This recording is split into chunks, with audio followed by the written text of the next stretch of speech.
I'm Mika Koivuniemi. I'm from Finland.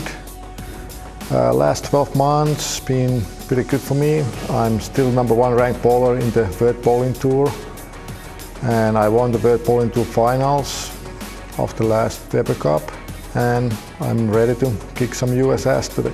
I love the crowd here, and then I don't know, maybe 4 or 5 years ago they start that moose thing going on, and it's been fun part of this tournament. I'm not doing that any other tournament in the world, so this is a special week for me, being the moose, and it's fun to see the crowd getting wild and everything else. But the main thing, of course, is to knock out the pins, but having fun with the crowd is a great part of that.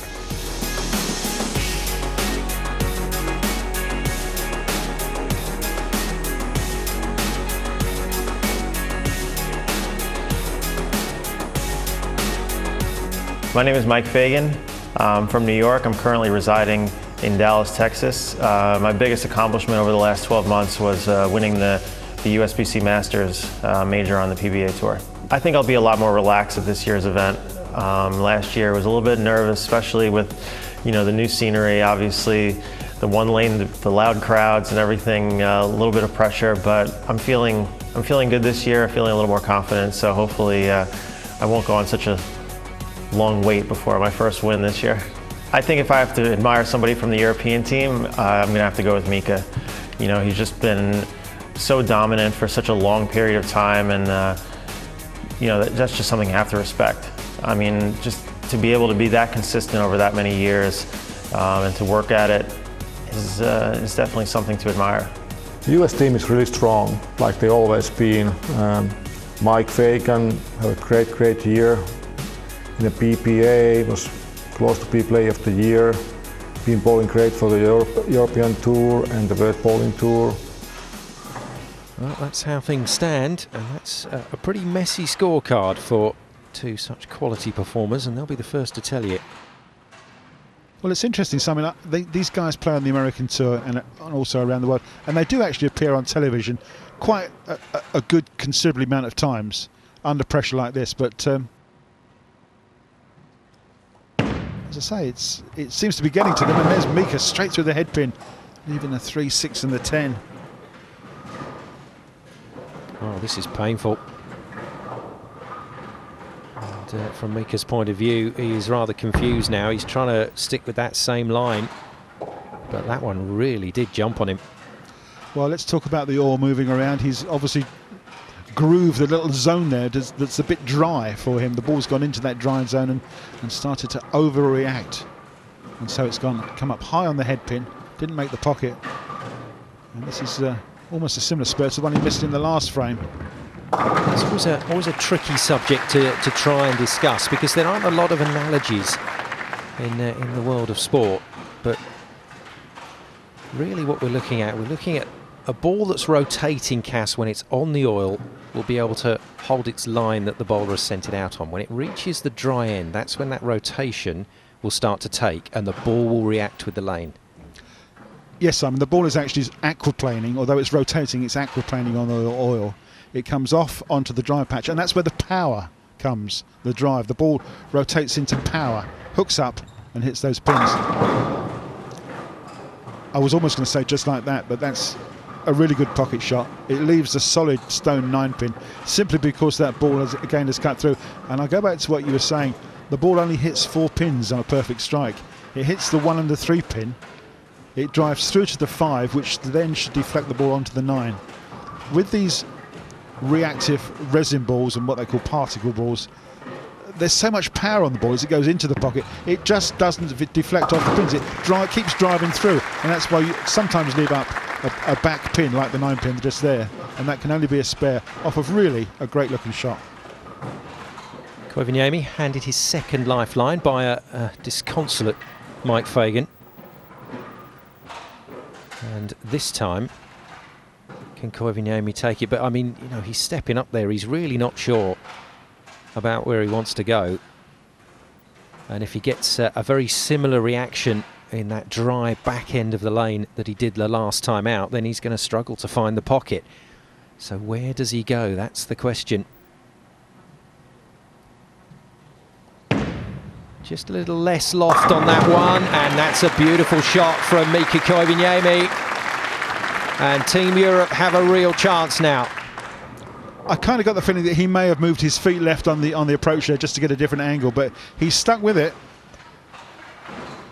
And he's just got that ball a little bit further down the lane before it starts to bite back, and it's gone right in the pocket, carried all 10 pins for another strike.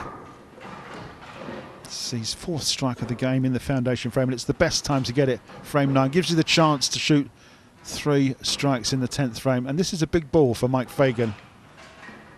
Working on a spare after that solid 9-pin. Can he bury this one and carry all 10? No, he can't. It's just a fraction light off that head pin, and that's why the 10-pin is standing up. So again, it can only be a single pin spare. Another sub-200 game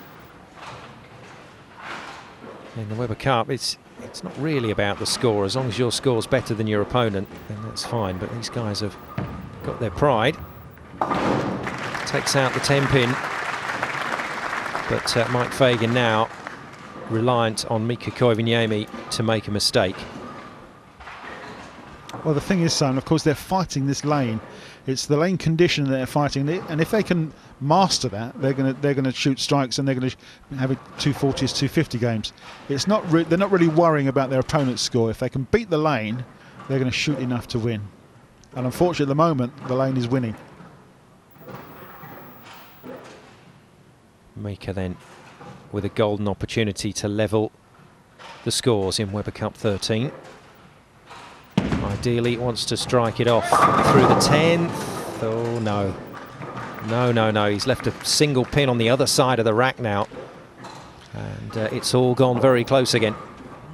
Yeah, he kind of thought he was going to get that strike there to make it a double 9 and 10, but he hasn't. It's the solitary 4-pin standing, left off of a high hit. So he can only spare here and then strike for a maximum score of 195. He can spare and a strike here, and he will shut Fagan out. Fagan won't have to get up and bowl his last ball because he can't win. It's the first part of the equation, but this is still very close. And Koivuniemi just settling himself down. This is huge in terms of this Weber Cup. Well, it's quite simple in this shot. He needs a strike to win. A strike here will give him 195. If Fagan strikes out 3 times in the 10th frame, he will only score 194. So this is the big ball. It's not been the greatest game. It's certainly not been the highest game. But a point is a point. Koivuniemi, Team Europe need all 10 here.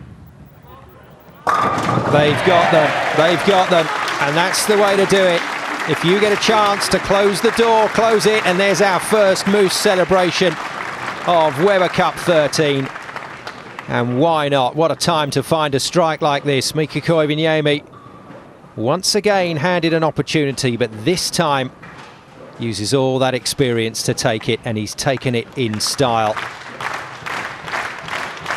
So up steps Fagan just to finish things off. He wants another little look at this lane. He knows he can't win this match, but they will not pass up a ball or two.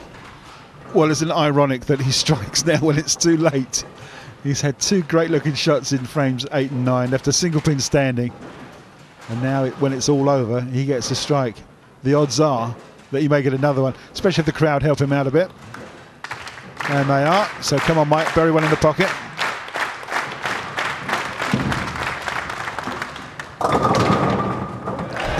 Finally gets a messenger across to the 10.